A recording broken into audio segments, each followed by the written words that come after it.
Sabe que eu estava pensando aqui, eu lendo uma notícia ontem, que eu fiquei animado quando eu li, mas depois eu fiquei desanimado.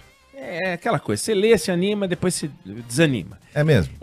Porque a gente tem várias evidências no Brasil de que as autoridades, os governantes, eles gostam de enganar. A impressão que eu tenho é que eles se elegem só para enganar a gente. Vamos enganar uns trouxas? Vamos, aí a gente se elege. Daí depois a gente engana os trouxas e a gente se reelege. Eu já citei aqui várias vezes, porque me irrita profundamente, é aquela mania de inaugurar pedra fundamental, né? De uma obra que não vai sair do papel. Eles sabem que não vai sair do papel. Então eles inauguram a pedra fundamental, porque daí o trouxa do eleitor vota nele de novo, aí ele enrola mais um tempo, daí ele perde a eleição, aí explode a obra superfaturada daqui a 2 mandatos, e fica aquela enganação. Quando consegue fazer a obra, ela fica tão cara que depois não tem orçamento e daí não fica pronta, enfim. Ou então, os tais projetos piloto, a gente já falou disso. Inaugura um projeto piloto, que só faria sentido se você fizesse 3.000 daqueles, aí faz 4. Enganação.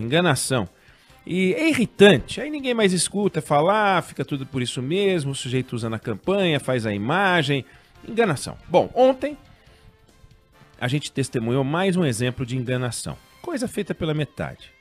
Eu estou falando de um acordo que não serve para nada, um acordo para inglês ver, que foi celebrado ontem no Supremo Tribunal Federal. Um acordo que juntou o Tribunal de Contas da União, a Advocacia Geral da União e a Controladoria Geral da União. Os 3 U's do Estado brasileiro assinaram um termo de cooperação técnica importantíssimo para mexer nos acordos que são fechados com as empresas cujos dirigentes cometeram algum ato de corrupção. Estava também o Ministério da Justiça. Por que eu digo que é uma enganação? Porque os acordos hoje com as empresas flagradas em casos de corrupção são fechados com o Ministério Público Federal. E o representante do Ministério Público Federal, que é o Procurador-Geral da República, não foi. Quer dizer, se o procurador não assinou o acordo e são os procuradores hoje que conduzem as negociações, o acordo não foi até o momento reconhecido por aquele pedaço do Estado que conduz, muitas vezes de forma irresponsável, os acordos com as empresas, quebrando as empresas, destroçando as empresas, em vez de descontaminar as empresas e ajudar as empresas a se livrar dos vagabundos que estavam no seu comando e fortalecer as empresas. Bom, o Ministério Público Federal até diz que tem interesse na cooperação, mas está criando dificuldade. Resolveu que esse acordo só pode ser celebrado se sair um parecer da 5ª Câmara da Comissão de Coordenação da Revisão, não sei das quantas, que é o órgão deles de avaliar o acordo de leniência. Bom, enfim, o fato é, o Ministério Público não participou. E se o Ministério Público não participou, a solução encontrada, que é espetacular, juntar todos os órgãos do Estado envolvidos em acordos de colaboração, em acordos de leniência, Tribunal de Contas, Advocacia Geral, Controladoria, Ministério da Justiça e Ministério Público Federal, criando aquilo que mais próximo a gente pode chamar de o Estado brasileiro. Para que uma empresa, quando é flagrada ou quando resolve fazer um acordo de leniência, pode ir em algum lugar, que é num órgão único, e sair de lá com um acordo de leniência, cumprindo as punições, pagando as multas que tiver que pagar, mas sem ficar naquela loucura que vai no Ministério Público Federal, o Ministério Público Federal começa a fazer o acordo, mas daí a AGU não aceita, aí o Tribunal de Contas não aceita, aí a Controladoria não aceita, vai na Controladoria, a AGU não aceita, o Ministério Público não aceita, e o sujeito fica andando feito barata tonta e não consegue fechar um acordo de colaboração. E o problema não é resolvido, é um lado maluco. E teve um lado circense até nesse ato, porque esse ato foi fechado no Supremo Tribunal Federal, sendo que o Supremo Tribunal Federal não pode assinar acordo. Então ele não assinou. Então ele não pode, o Supremo, nem o presidente Dias Toffoli tem alçada para falar pelos seus pares, nem a Constituição delega ao Supremo o direito de fazer acordo. Então se o Ministério Público, que não estava lá, resolver questionar na Justiça um eventual acordo celebrado por aqueles que estavam lá, vai dar caca. Então a gente está fazendo pela metade as coisas. Tempos atrás, o advogado paulista Antônio Carlos Rodrigues do Amaral ele publicou um artigo na revista Veja tratando deste assunto que é o acordo de leniência com as empresas. Parece uma bobagem. Acordo de leniência, nem sei muito bem o que é isso. Mas é o seguinte, ele lembrava nesse acordo, nesse artigo, que a força-tarefa da Lava Jato prestou um serviço inestimável, desvendou um esquema de corrupção importante envolvendo grandes empresas, foi um serviço importante, mas na prática você precisa resolver o que fazer com as empresas. Não dá para ter empresa pagando propina. Só que você desmontar e condenar os empresários não é o fim do processo. Você tem que saber o que fazer com as companhias. Que a Lava Jato tratava como se fossem organizações criminosas. Mas que organização criminosa é a máfia que usa a empresa de fachada. E essas empresas não são empresas de fachada, elas existiam, né? Geravam centenas de milhares de empregos, representavam uma parcela expressiva do PIB, eram responsáveis por um segmento importante da economia que o Brasil tinha e que jogou no lixo, que é a infraestrutura brasileira. E o que fazer com essas empresas? Deixa de porta aberta, como se nós não tivessem feito nada, troca o controle acionário, fecha, enfim. Lá fora, nós já discutimos isso aqui até, como exemplo, né? Lá fora, isso é levado muito a sério. Um dos casos mais famosos de corrupção de todos os tempos envolveu a Siemens AG, o maior grupo empresarial da Europa, R$500 bilhão de faturamento, R$500 bilhão de faturamento anual. Um monstro. Essa empresa foi investigada e descobriram que entre 2001 e 2007 pagou bilhões e bilhões de reais em propina para um monte de país. E num monte de contrato. 2 anos de apuração, 200 advogados envolvidos. Ela foi condenada a pagar uma multa bilionária. A cúpula da empresa caiu. Teve gente que foi parar na cadeia. Mas ninguém pensou em fechar a Siemens, que está aí funcionando. 400 mil funcionários. Opera em quase 200 países. Quase todo lugar que tem. Onde tem país, tem Siemens. Pô. E como é que a Lava Jato tratou as empresas investigadas no Brasil? Assim, protegendo as empresas, afastando os funcionários envolvidos, os dirigentes envolvidos, tirando os donos envolvidos? Não. Quebrando as empresas. Tratando as empresas como aquilo que elas não são, organizações criminosas. Elas não são máfia. Havia pessoas na cúpula das empresas cometendo crimes. Tira! Prende! O responsável que enfrente o Código Penal. Mas e as empresas? A irresponsabilidade da iniciativa privada ao patrocinar a corrupção não autoriza o Estado a ser irresponsável. Foi o que disse o advogado Antônio Carlos Rodrigues do Amaral nesse artigo. Porque o que está em jogo, o que estava em jogo, eram milhares de empregos. A economia nacional. E a forma civilizada de fazer isso é fazer o acordo de leniência, como as autoridades fizeram com a Siemens. A Siemens senta com o chamado o Estado.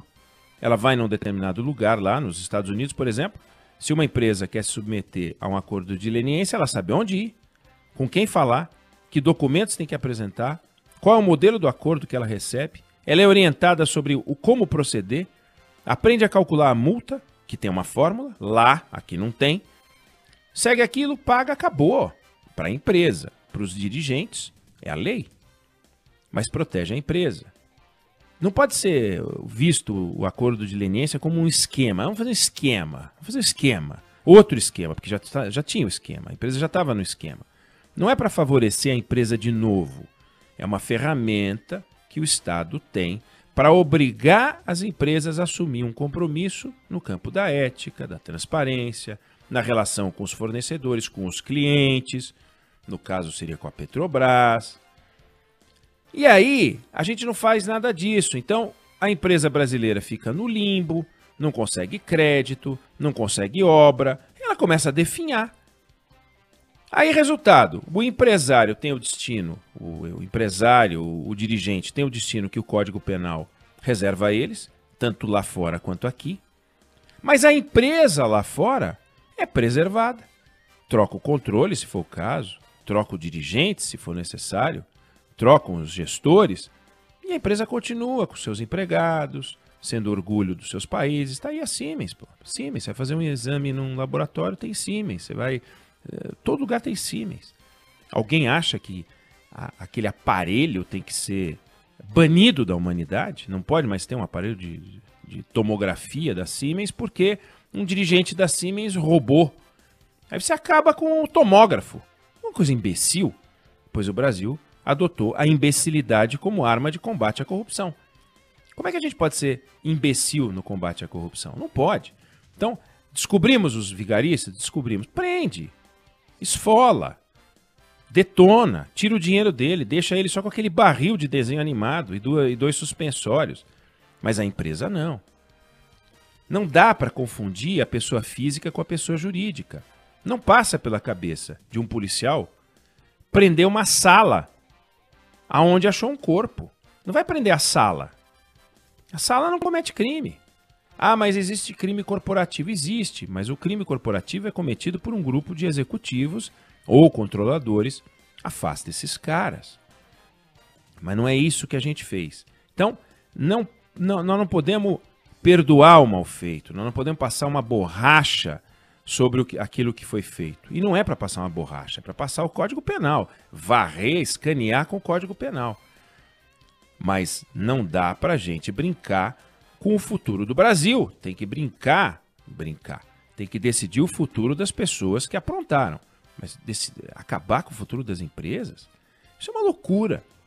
Aí a solução para isso é exatamente o acordo que foi celebrado ontem. Olha que coisa bacana. Tribunal de Contas da União, Advocacia Geral da União, Controladoria Geral da União, Ministério da Justiça, no Supremo Tribunal Federal. E aí os encrenqueiros não aparecem. Os encrenqueiros não aparecem. O Ministério Público Federal não aparece. Ah, porque eu tenho que ver se a 5ª Câmara de Coordenação da Revisão da não aparece.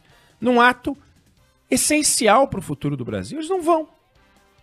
Quer dizer, eles são, não é que é um corpo à parte no Estado brasileiro, eles não se sentem parte do Estado, eles não acham que tem que fazer parte disso. Eu não sou dessa turma, eu sou mais bacana que os outros. Que a Advocacia Geral da União, que se dane, essa controladoria, eu quero que se estrepe, esse povo do TCU, esse povo terminado em U, quero que se dane. E aí eu sou mais porque eu sou o Ministério Público Federal. É o dallagnolzismo, entendeu? Tá errado. Fizeram um belíssimo serviço na Lava Jato. Começaram muito bem. Na hora de acabar, acabaram com as empresas. Acabaram com o setor empresarial inteiro. Tem cabimento um negócio desse? Onde eles entram, eles detonam. Não pode atuar como erva daninha. Não dá para fazer isso. Limpa. Mas não suja depois de limpar. Só limpa. E continua o trabalho de limpeza da empresa. Limpa a empresa, tira todas as impurezas. Mas não acaba com a empresa sob o argumento de que essas empresas são aquilo que elas não são. Dizer que a Odebrecht, Andrade Gutierrez, Camargo Correia, Queiroz Galvão eram organizações criminosas é uma irresponsabilidade. Agora, dizer que nessas empresas havia pessoas se organizando de forma criminosa, todo mundo assina embaixo. Ficou provado. Ficou provado que o Marcelo Odebrecht era o chefe de uma quadrilha de pessoas que ocupava postos na Odebrecht. Tira os caras, pô. Coisa que foi feita. Tira o Marcelo Odebrecht, manda ele para casa. Mas botar o Odebrecht de 4? O que adianta fazer um negócio desse? 200 mil empregos, 150 mil empregos. Não pode fazer um troço desse. Então, ponto a ideia de fazer essa reunião, fazer esse acordo, bacana, muito legal, mas na linha da empulhação, do projeto piloto, da pedra fundamental, ficou o acordo para inglês ver, o acordo pela metade, o acordo que não serve para nada, o Ministério Público não assinou. Então é uma vergonha que o Estado brasileiro quer se organizar e não consegue reunir 4 órgãos, 5 órgãos, para sentar à mesa e assinar um acordo. Vamos fazer uma carta de intenção? Não assina. O Augusto Aras não foi. Porque ele sabe que lá dentro não adianta, ele não consegue. Então, péssimo o que aconteceu ontem, dentro de algo que poderia ser maravilhoso, que todo mundo quer, todo mundo espera, o meio empresarial quer. A sinalização que a gente dá para fora é um espetáculo. Olha, as empresas serão preservadas. Sempre as empresas têm que ser preservadas. Sempre. Troca todo mundo, mas deixa as empresas abertas.